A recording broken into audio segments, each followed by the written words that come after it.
मित्रों नमस्कार। मैं आपका लॉ फर्म से एडवोकेट साई मिशन संस्थान के लीगल एडवाइजर आपको कुछ इस बीच नेट पर थोड़ा सा कन्फ्यूजन टाइप के वीडियो आ रहे हैं जहां पर एनओसी की बात हाई कोर्ट और सुप्रीम कोर्ट के डिसीजन की बात की गई है। संस्थान के द्वारा ये सूचना दी गई और उसी सूचना के मद्देनजर रखते हुए लॉ फर्म के सभी विद्वान अधिवक्ताओं ने 2003 सुप्रीम कोर्ट के साइटेशन और अभी हाल देश के विभिन्न हाई कोर्टों के द्वारा दिए गए डिसीजन, ऑर्डर या आप कह सकते हैं मैंडमस रिट, उसका पूरा कलेक्शन किया, स्टडी की और वही आपको जो ये भ्रांति फैली या आपके सामने आ रही है एनओसी की या रजिस्ट्रेशन के रूप में, तो उसको क्लैरिटी करने के लिए संस्थान ने कहा कि डॉक्टरों को इसमें ये जानकारी दी जाए जिससे उनका नुकसान ना हो। ये देखिए वो हाई कोर्ट का वो डिसीजन है, उसकी पूरी रिट कॉपी मंगाई। ये हाई कोर्ट का वो डिसीजन, इसको ऑर्डर कह सकते हैं। इसी तरीके से अभी हाल ही में जबलपुर हाई कोर्ट ने बिल्कुल सेम मिलता जुलता डिसीजन जो इलाहाबाद हाई कोर्ट का है, ऑर्डर है, मैंडमस रिट है, बिल्कुल उसी तरीके से एमपी हाई कोर्ट ने मिस्टर जायसवाल की रिट में दिया। ये भी हाल ही हुआ है। इसी तरीके से ये गुजरात हाई कोर्ट की आपकी याचिका निकलवाई है, रिट है। इसी तरीके से आप ये उत्तराखंड नैनीताल की है। सारे के सारे डिसीजन जो है जो भी हाल हुए हैं आपको दिखा रहे हैं। नैनीताल के बाद आपका ये आपकी कर्नाटक हाई कोर्ट का डिसीजन है, ये उसी मैंडमस के थ्रू आया हुआ है। ये आपका बॉम्बे हाई कोर्ट का आया हुआ है, ये बॉम्बे हाई कोर्ट का डिसीजन है जो दिया हुआ है। इसके रेट हमारे लॉ फर्म के विद्वान अधिवक्ताओं ने पढ़ा।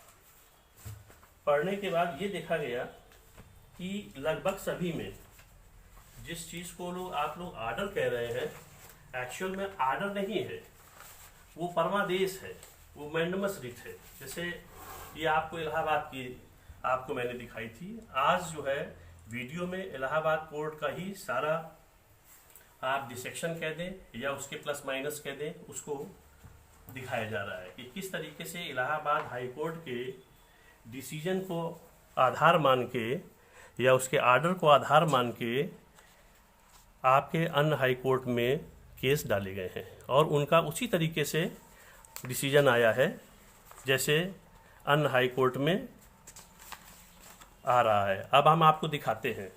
देखिए इलाहाबाद हाई कोर्ट में ये डिसीजन डॉक्टर विक्रमजीत जी ने डाला है और स्टेट यूपी और अनादर को यानी सीएमओ जौनपुर को इन्होंने उसमें पार्टी बनाई।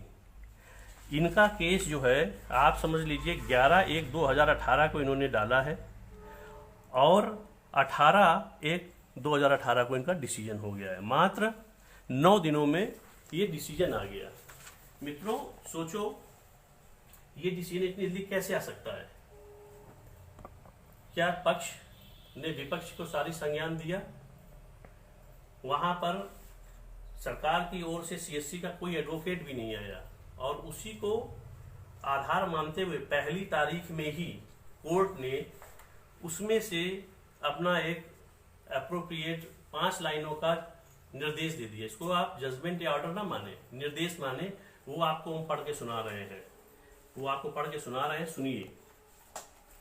चूंकि ये डिसीजन मात्र 1 पेज का है, मात्र 5 लाइनों का है डायरेक्शन, इसमें कोर्ट ने कहा कि हम सुभाष बख्शी केस के प्लस माइनस में नहीं जाते हैं। क्या कह रहे हैं कि वी द पेटिशनर, ये आप देखिए इन्होंने कहा है कि हम इसकी वेरासिटी में नहीं जा रहे हैं, इस साइटेशन की कि इसमें क्या कहा गया है, समझ रहे हैं, उसमें नहीं गए। इन्होंने सीधे कहा कि ये पार्टी यानी ये हमारे वादी ने जो आपके पास याचिका आपके पास आवेदन दिया है, ये आवेदन पर आपको एप्रोप्रिएट समय में कोई डिसीजन लीजिए, यानी एनओसी नहीं दी। सीएमओ साहब से ये कहा कि आप अपने स्वाविवेक से निर्णय लें। विशेष तरीके से डॉक्टर्स याद रखिए, कोर्ट ने कहा है, एक बार मैं पढ़ के बता दे रहा हूं, without going into veracity of the claim made by the petitioner we dispose of the writ petition directing the chief medical officer to pass an appropriate order. सुनिए, to pass an appropriate order, यानी हम वादी के case को यहीं रोक दे रहे हैं, खत्म कर दे रहे हैं, और सीएमओ साहब को ये एक आदेश नहीं, एक सलाह या अप्रोप्रिएट, एक स्वाविवेक से निर्णय लेने का अधिकार दे रहे हैं कि वो अपने स्वाविवेक से निर्णय लेके इस डॉक्टर साहब की जो विक्रमजीत जी की आवेदन है उस पर कोई ना कोई निर्णय लें। कारण क्या था कि विक्रमजीत जी ने एक 27/9/2017 में अपना रजिस्ट्रेशन के लिए या एनओसी के लिए आवेदन सीएमओ साहब को किया, लेकिन सीएमओ साहब ने उस पर कोई एक्शन नहीं लिया, ना उनको एनओसी दी ना कुछ। तो उसी को आधार मान के, जब तक आपका विपक्ष नहीं है आप आधार मान के जा ही नहीं सकते हैं। अब आप सोचिए, कोई हाई कोर्ट अपने से आपको ऑर्डर कर देगा, अरे भाई विपक्ष तो होना चाहिए। अब यहाँ लापरवाही या विक्रमजीत जी की किस्मत कह लीजिए या आप लोगों की किस्मत कह लीजिए, अगर जौनपुर के सीएमओ बहुत सख्ती से 2003 के साइटेशन की मेरिट और डिमेरिट के लिए डिस्कस करते तो निसंदेह जो स्वाविवेक सीएमओ साहब ने उनको 1 साल का सर्टिफिकेट या एनओसी दे के की, वो कदापि न देते। अब आप देखिए, सीएमओ साहब ने उनको विक्रमजीत जी को एक एनओसी दे दी है 8/3/2018 को, और ये एनओसी अब पूरी हो गई है। दोबारा विक्रमजीत जी पुनः सीएमओ साहब के पास गए, सीएमओ साहब ने कहा पुनः कोर्ट जाइए और करवा के लाइए। सोचिए कि आप क्या 1 साल के लिए हर बार कोर्ट जाएंगे, कोर्ट से फिर ऑर्डर लाएंगे, कोर्ट फिर आपसे कहेगा कि सीएमओ साहब अपने विवेक से दीजिए। स्वयं सोचिए कि ये जो संस्था चल रही है 1987 से चल रही है और 2003 में ये आपका सुप्रीम कोर्ट का डिसीजन आया। मात्र 1 साल पहले, छोड़ दीजिए इसके पहले, क्या आपको कभी इस तरीके के एनओसी वाले केसेस सुनने को मिले? ऐसा क्यों हो रहा है जब कोर्ट ही कह रहा है कि आप सीएमओ के विवेक पर निर्भर है कि सीएमओ अपने विवेक से निर्णय दे, और ये आपको एनओसी नहीं दे रहा है। या आपको अगर अच्छे से आप सीएमओ के यहाँ अपने केस को पुट करते हैं, जो हमारे संस्थान के लर्नेड एडवोकेट के द्वारा बनाया गया है, 12 विद्वान वकीलों का दिमाग लगा के एक 17 पेज का इस तरीके का डिटेल बनाया गया, पूरे देश की साइटेशन, WHO की साइटेशन लेके ऐसा एक आधार सीएमओ को देता है कि सीएमओ अपने स्वाविवेक से फर्स्ट एड में, आप फर्स्ट एड में कह रहे हैं, मैं कह रहा हूँ किसी पैथी में आप कार्य कर रहे हैं, उसके लिए वो एनओसी इवन देन रजिस्ट्रेशन तक देता है, जिसकी मैंने बताई। अपने संस्थान से कम 400-500 ऐसी फाइलें हैं डॉक्टर्स की जिनको सीएमओ ने रजिस्ट्रेशन एनओसी दिया है। जब आपको हाई कोर्ट भी वही बात कह रहा है कि आप जाके अपना मत रखिए और वहां के सीएमओ पर ये निर्भर है। भाई आपने क्या देखा, इन्होंने कहा कि we dispose of the writ petition directing the chief medical officer to pass an appropriate order on the petition application within 3 months from the date of the production of a certified copy of this order। यानी ये आप जाके दिखाएंगे तो वहां पर CMO साहब को अपने विवेक से 3 महीने के अंदर कोई ना कोई आपको डिसीजन लेके देना है। सीएमओ साहब जौनपुर के अच्छे आदमी थे, उनको लगा कि फर्स्ट एड में इस तरीके की जनता का के सपोर्ट में हमें देना चाहिए। उन्होंने देखी 8/3/2008 को दे दिया, लेकिन कहीं ना कहीं सीएमओ साहब के मन में, हाँ ये आपको 8/3/2018 में इन्होंने दिया और लगभग आप देखिए 1 साल पूरा हो गया है। सीएमओ साहब के पास कोर्ट का ऑर्डर गया, वो घबरा गए, उन्होंने दे दिया, लेकिन दोबारा उन्होंने डॉक्टर विक्रम जी से पुनः कहा जाइए कोर्ट और लेके आइए। अब आप बताइए डॉक्टर्स, क्या आप हर बार जाके वहां पर ऐसा डिसीजन लेंगे? हर बार 1 साल जाके आप इस तरीके का केस वहां पेश करेंगे? ये बिल्कुल ऑर्डर नहीं है, ये एनओसी भी नहीं है, ये केवल आपके केस पे, आपके एप्लीकेशन पे, रजिस्ट्रेशन पे सीएमओ ने कोई एक्शन नहीं लिया। उसी को कोर्ट ने एक तरीके से आदेशित करते हुए सीएमओ को ये ऑर्डर दिया कि आप अपने परमादेश से, आप अपने मैंडेबस से, जो आपके पास अधिकार है, उससे आप निर्णय लें। बिल्कुल सेम निर्णय ही। अब आप इसमें एक चीज और देखेंगे, इसमें state of UP and others यानी सीएमओ को बनाया गया है, लेकिन एक भी तारीख में सरकारी वकील नहीं जा पाया।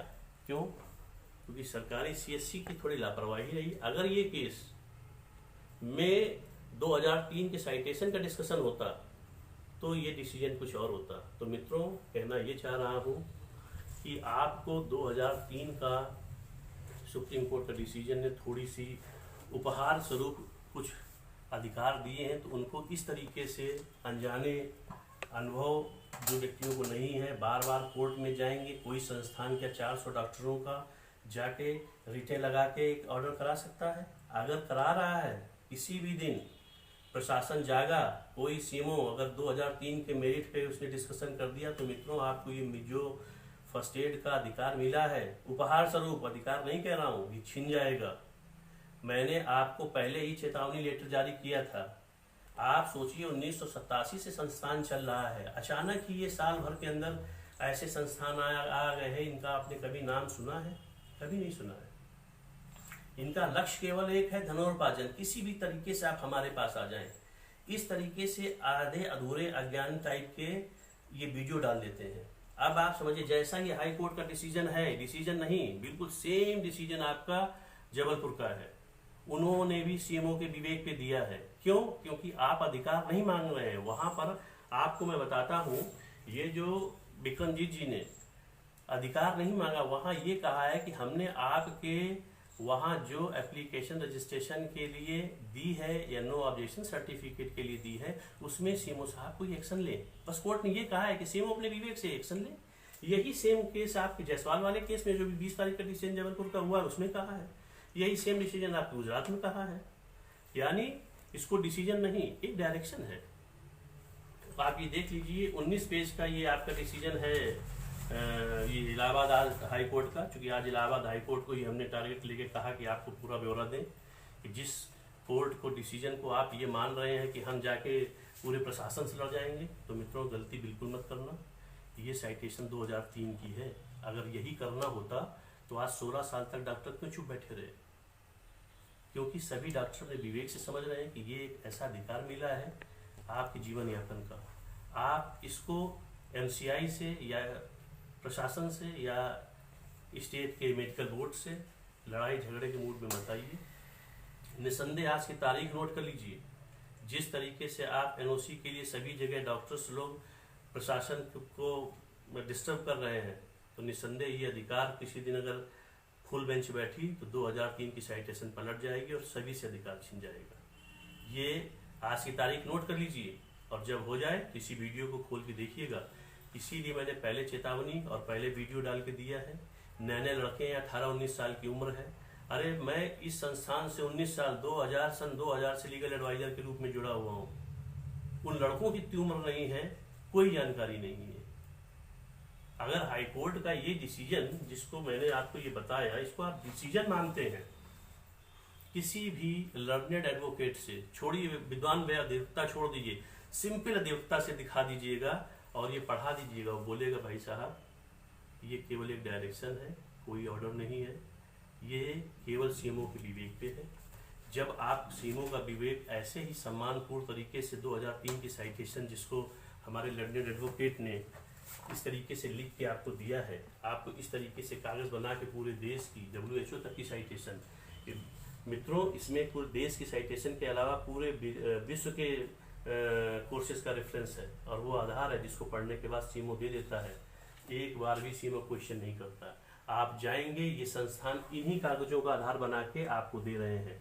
और जो ये हाई कोर्ट के डिसीजन किसी व्यक्तिगत नाम पे हो रहे हैं, तो व्यक्तिगत के नाम पे नहीं है, ये सीधे डायरेक्शन है। अगर कोई आपको ये डिसीजन दिखाए भी कि देखिए हाई कोर्ट का डिसीजन हुआ है, उस डिसीजन का साइटेशन लेके, ये होती साइटेशन होती है कि ये अच्छा ऐसा है, हमको ये साइटेशन पढ़वा दीजिए। साइटेशन होगी, एडवोकेट के नीचे नाम होगा, उसमें क्या मैटर दिया गया है वो मैटर होगा। अगर ये है ऑर्डर, ये कोई ऑर्डर है, ये ऑर्डर में तो हमारे संस्थान का 128 नंबर जो सेंटर है उसका है ये, और हमारे ही स्टाफ के द्वारा कराया हुआ डिसीजन है। इस वजह से मैं कह रहा हूँ कि डिसीजन नहीं, ये डायरेक्शन है। मैंने उस दौरान भी उस डॉक्टर साहब को मना किया था कि आप ऐसे ही सीएमओ आपका विवेक से दे देगा, आपको ये कराने की आवश्यकता नहीं। अब विक्रमजीत जी पुनः कोर्ट जाएं, पुनः ऐसा ऑर्डर लेके आए, फिर 1 साल के लिए बैठे। मुझे मजबूर होकर ये बताना पड़ा है मित्रों कि जो ये संस्थान मजबूर होकर ये करना पड़ा है, क्योंकि ये अज्ञानी संस्थान नहीं समझ रहे हैं कि किस तरीके से आपके अधिकारों को खत्म कर देंगे। कि आप हर साल 35 से 40 हजार रुपए डाल के संस्थान जाएंगे कराने। अगर कोई, चाहे वो गुजरात हाई कोर्ट का डिसीजन हो, चाहे वो एमपी हाई कोर्ट का डिसीजन हो, जबलपुर का हो, नैनीताल का हो, ये मित्रों लाइनें जरूर पढ़िएगा। ये जो डिसीजन है 1 पेज का, 9 दिन में कोई डिसीजन नहीं आता, डायरेक्शन आता है। इसको आप गौर से देखिए। जिस तरीके से हाई कोर्ट का है बिल्कुल सेम वैसा ही है। और मित्रों अगला डिसीजन फिर अगली बार बताएंगे। इस वजह से 9 दिन के अंदर कोई ऑर्डर नहीं आता। ये प्रशासन को अपना अधिकार समाप्त करने की एक कुचेष्टा है, उन लोगों को जानकारी नहीं है। तो मित्रों आप सालों से प्रैक्टिस कर रहे हैं, अपने अधिकार को बचा के रखें। इस भ्रांति के यूट्यूब वीडियो और इनसे बचें। और किसी भी केस का जैसे दिखाए तो उसका पूरा ब्यौरा आप मांगें किसी लर्नेड एडवोकेट के द्वारा। उसका जिस तरीके से मैंने आप मेरी डिमेरिट बताई है उसको समझें, जानें, तब आप निर्णय करें। धन्यवाद।